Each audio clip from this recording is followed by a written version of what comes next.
He was teaching a class on global authoritarianism at the time. He says, quote, "I was anchored in a belief that all of these pro-democracy movements somehow needed to coalesce.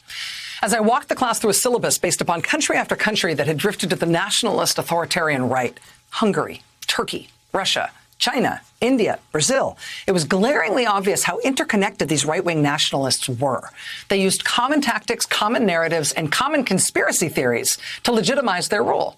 Many of them shared common sources of financing, corruption, and even political consultants. Isolated, the resistance movements that gave me hope would likely fail, meaning if they stayed isolated. But if they were connected, perhaps some of them could succeed.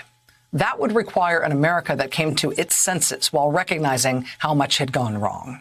America had helped shape the world we lived in before descending into the cesspool of the Trump years.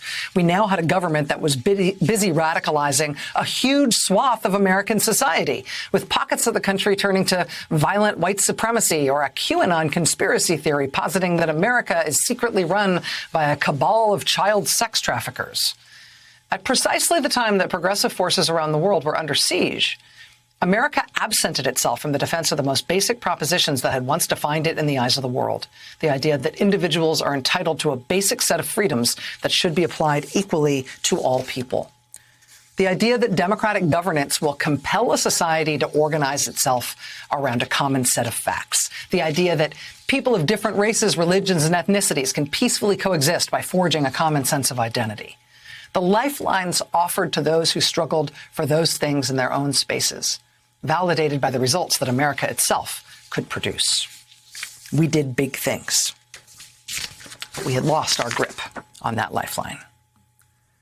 That's from a new, beautifully written book by Ben Rhodes, Deputy National Security Advisor to President Obama. It's called After the Fall, Being American in the World We've Made. I said a moment ago, it comes out tomorrow. Today's Tuesday. It just came out today.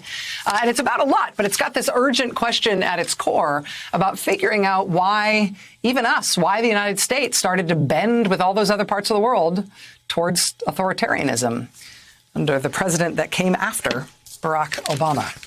Ben Rhodes joins us now to talk about it. Ben, congratulations on this, and thanks for being here. Thanks so much, Rachel.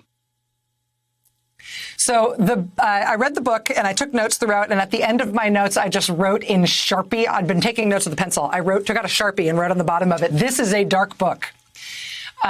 Because I feel like you grappled really honestly with a lot of trends in the world from which, A, we are not immune, and to which, B, there is no easy answer. I feel like you are in a pretty dark place in terms of where the world is going and where we are. Well, I put it this way, Rachel. Look, when I peeled myself up off the ground after the 2016 election, I kind of went abroad looking for answers. Sometimes you can see more clearly what's happening here abroad.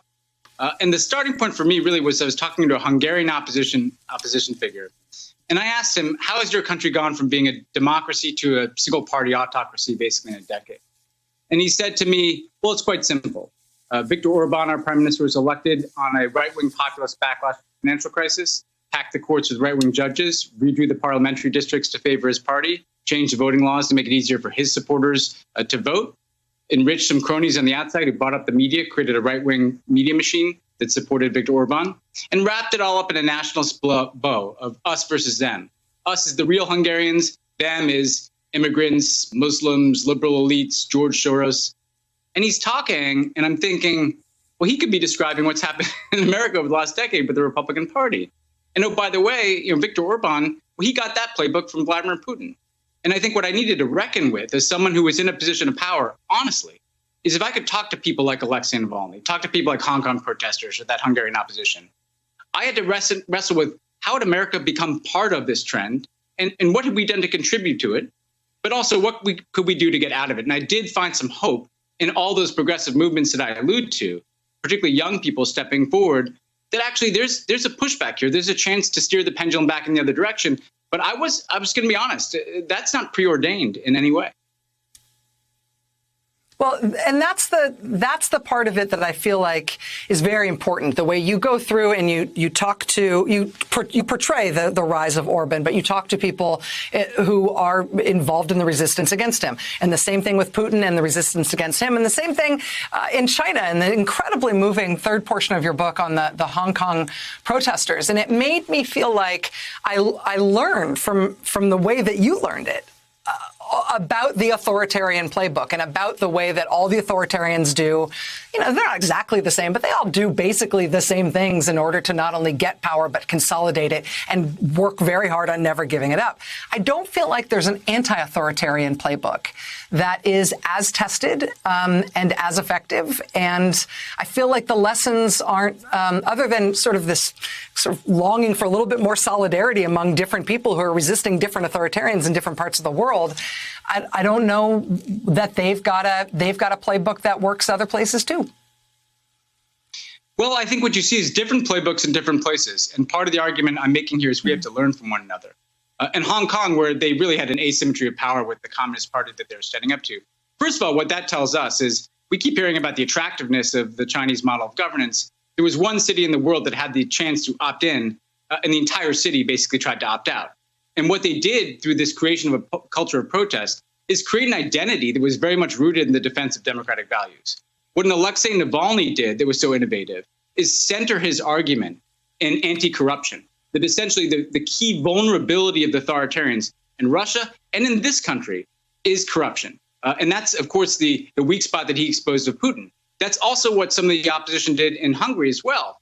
And they, too, were blending some of this idea that we have a national identity as proud Hungarians without it being inconsistent with democracy.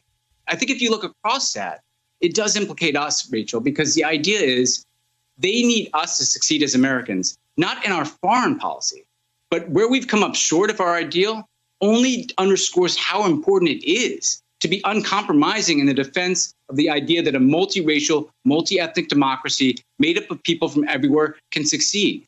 If Alexei Navalny, he told me, I know the danger I'm in. I've been poisoned. When the cell door closes behind me, I know they can do anything to me.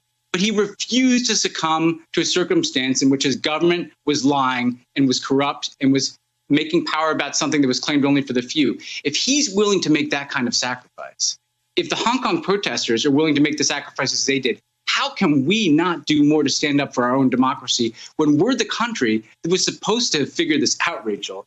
And we still have the solution. It's written right there into our founding documents.